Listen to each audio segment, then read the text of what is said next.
जय महाराष्ट्र मित्रांनो.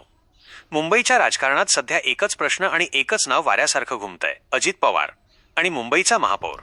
हो, ऐकायला जरी हे नाव सध्याच्या घडीला अनपेक्षित वाटत असलं तरीही महाराष्ट्राच्या राजकीय वर्तुळात सध्या हीच चर्चा वणव्यासारखी पसरली आहे. मुंबई महापालिकेचा निकाल लागल्यानंतर ज्या काही नाट्यमय घडामोडी घडत आहेत त्यावरून अनेकांना असं वाटायला लागलंय की ही लढाई केवळ भाजप विरुद्ध ठाकरे इतकी सोपी आणि सरळ राहिलेली नाही. आकड्यांचा खेळ आणि पवारांची एंट्री. मुंबई महापालिकेत सत्तेचं समीकरण बसवण्यासाठी एकूण 227 नगरसेवकांपैकी 114 हा जादुई बहुमताचा आकडा गाठणं गरजेचं आहे. भाजप आणि शिंदे गट मिळून जरी कागदावर बहुमताच्या जवळ दिसत असले तरी प्रत्यक्षात जमिनीवरची परिस्थिती फारच नाजूक आणि अस्थिर आहे. इथंच अजित पवार हे नाव केंद्रस्थानी येतं. कारण राजकारणात अजित पवार म्हणजे प्रशासकीय पकड असलेला नेता, योग्य वेळी अनपेक्षितपणे बाजू बदलण्याची क्षमता आणि सर्वात महत्त्वाचं म्हणजे सत्तेच्या अंकगणिताचं अफाट ज्ञान. सूत्र असं सांगतात की जर विरोधकांची मोड बांधली गेली आणि शिंदे गटातील काही नगरसेवक अंतर्गत कारणांमुळे नाराज झाले तर अजित पवार केवळ किंगमेकर ठरण्याऐवजी स्वतःच्या रणनीतीने थेट किंग बनू शकतात. 2. अजित पवार वजा भाजप वजा शिंदे असे तणावाचं त्रिकोण.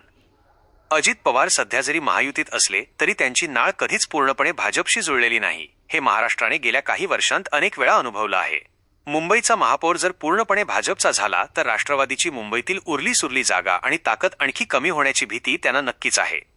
राजकीय वर्तुळात अशी चर्चा आहे की अजित पवार असा विचार करत आहेत, मुंबईत सत्ता टिकवायची असेल तर केवळ भाजपवर 100% अवलंबून राहणं भविष्यासाठी धोकादायक ठरू शकतं. 3. Pawar style master stroke. महाराष्ट्राच्या राजकारणात एक गोष्ट प्रसिद्ध आहे, पवार कधीच आपला पत्ता उघडपणे खेळत नाहीत. ते जेव्हा शांत असतात तेव्हा समोरचा प्रतिस्पर्धी गाफील असतो आणि तिथेच घात होतो. सूत्रांकडून मिळालेल्या धक्कादायक माहितीनुसार अजित पवार विरोधी गटातील काही बड्या नेत्यांच्या सतत संपर्कात आहेत. शिंदे गटातील नाराज नगरसेवकांशी त्यांचा पडद्यामागून संवाद सुरू आहे. अशा एका नावाचा शोध सुरू आहे जो चेहरा सर्वांना मान्य होईल आणि तिथेच अचानक अजित पवार आणि महापौर हा प्रश्न जन्माला येतो. 4. कायदेशीर आणि राजकीय शक्यता. आता तुमच्या मनात प्रश्न आला असेल की अजित पवार स्वतः महापौर कसे होऊ शकतात. तांत्रिकदृष्ट्या महापौर होण्यासाठी त्या व्यक्तीने नगरसेवक असणं आवश्यक आहे. पण महाराष्ट्राच्या राजकारणात आपण राजीनामे, पुनर्निवडणुका आणि कायदेशीर पळवाटा यांचा खेळ अनेकदा पाहिला आहे. त्यामुळे राजकारणात आज जी गोष्ट अशक्य वाटते ती उद्याच्या सत्य असू शकते. 5. भाजपची अस्वस्थता का वाढतीये. जर अजित पवारांनी या खेळात आपली स्वतंत्र भूमिका घेतली तर भाजपचं संपूर्ण गणित पत्त्याच्या बंगल्यासारखं कोसळू शकतं.